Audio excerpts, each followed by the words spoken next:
मैं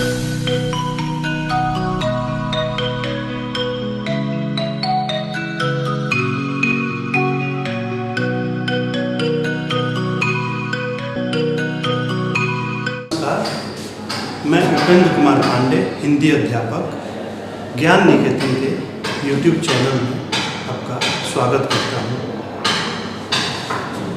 पिछले वीडियो में हमने भाषा और व्याकरण संबंधी कुछ बातों पर विचार किया था। आज आगे बढ़ने से पहले हम लोग पूर्व की कुछ बातों को दोहराएंगे और फिर आगे बढ़ेंगे। सबसे पहले इस अध्याय पर विचार करते हुए हम लोगों ने भाषा पर विचार किया था और भाषा की परिभाषा देने से पूर्व मैंने बताया था कि भाषा हमारे विचारों को दूसरे तक पहुंचाने का एक सशक्त माध्यम है। कहने का अर्थ है कि भाषा विचार अभिव्यक्ति का माध्यम है। यदि भाषा न होती तो फिर सभ्यता का विकास भी इस तरीके से नहीं हुआ होता। और भाषा की परिभाषा पर विचार करते हुए एक संपूर्ण परिभाषा खोज पाना थोड़ा मुश्किल है। फिर भी एक परिभाषा इस प्रकार दी जा सकती है कि भावों और विचारों की अभिव्यक्ति के लिए रूढ़ अर्थों में प्रयुक्त ध्वनि संकेतों की व्यवस्था ही भाषा है। भावों और विचारों की अभिव्यक्ति के लिए रूढ़ अर्थों में प्रयुक्त ध्वनि संकेतों की व्यवस्था। रूढ़ अर्थ कहने का अर्थ है, रूढ़ का मतलब होता है प्रसिद्ध। जो बात परंपरा से चली आ रही है उसको हमने उसी रूप में मान लिया हो, तो रूढ़ का अर्थ होता है प्रसिद्ध। एक प्रसिद्ध अर्थ है, उसको हमने स्वीकार कर लिया है। रूढ़ अर्थों में प्रयुक्त ध्वनि संकेतों की व्यवस्था ही भाषा है। इसके बाद हमने लिपि पर विचार किया था कि ध्वनियों को लिखकर प्रकट करने के लिए निश्चित किए गए चिन्ह लिपि कहलाते हैं। ध्वनियों को लिखकर प्रकट करने के लिए निश्चित किए गए चिन्ह लिपि कहलाते हैं। कहने का अर्थ है कि लिखने का ढंग ही लिपि कहलाता है।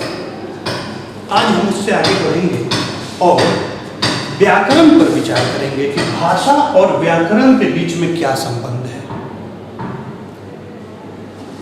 व्याकरण की एक साधारण परिभाषा दी जा सकती है, भाषा के शुद्ध रूप संबंधी नियमों का ज्ञान कराने वाला शास्त्र व्याकरण कहलाता है।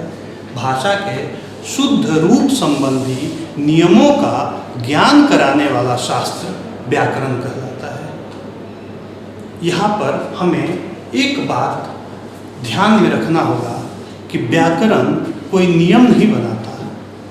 व्याकरण भाषा के नियम स्वयं नहीं बनाता, बल्कि किसी भी भाषा समाज के अधिकांश लोग या शिष्ट लोग भाषा के जिस रूप का प्रयोग करते हैं उन्हीं रूपों को ध्यान में रख करके वह नियमों का निर्माण करता है। इस प्रकार व्याकरण का कार्य पूर्ण होता है। यानी व्याकरण भाषा के शुद्ध रूप संबंधी नियमों का ज्ञान कराने वाला शास्त्र है। किसी भी भाषा को हम उसके शुद्ध रूप को हम कैसे लिखेंगे, कैसे बोलेंगे और कैसे समझ पाएंगे, इसकी जानकारी व्याकरण हमें प्रदान करता है। इसके बाद एक महत्वपूर्ण विषय है कि भाषा जो आज हिंदी प्रयुक्त हो रही है वह हिंदी 19वीं शताब्दी की खड़ी बोली का परिनिष्ठित रूप है। पिछली कक्षा में भी मैंने बताया था कि भाषा के विकास का एक क्रम है। सर्वप्रथम वैदिक संस्कृत, फिर लौकिक संस्कृत, फिर पाली, फिर प्राकृत, फिर अपभ्रंश और उसके बाद हिंदी। वैदिक संस्कृत, लौकिक संस्कृत, पाली, प्राकृत, अपभ्रंश और तब हिंदी।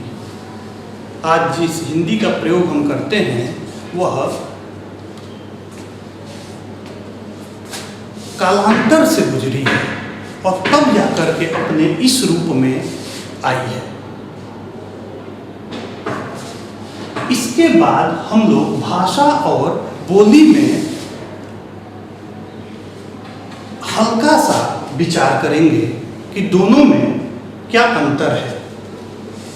तो बोली किसी क्षेत्र विशेष की में बोली जाने वाली भाषा का ही एक विशिष्ट रूप है। बोली किसी क्षेत्र विशेष में बोली जाने वाली भाषा का ही एक विशिष्ट रूप है। बोली का क्षेत्र अपेक्षाकृत सीमित होता है, भाषा का विस्तृत होता है। इसके अतिरिक्त बोली का जो साहित्य है वह मौखिक होता है, भाषा का साहित्य लिखित और मौखिक दोनों होता है, अपेक्षाकृत। इसके अतिरिक्त एक और अंतर है कि भाषा बोली जो है यह अंचल और क्षेत्र से प्रभावित होती है और स्थान स्थान पर अपना रूप बदलते रहती है। उसका कोई निश्चित व्याकरण नहीं होता। हिंदी में कुल 18 बोलियां या उपभाषाएं शामिल हैं।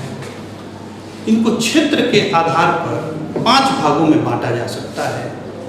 पूर्वी हिंदी, पश्चिमी हिंदी, राजस्थानी, पहाड़ी और बिहारी हिंदी।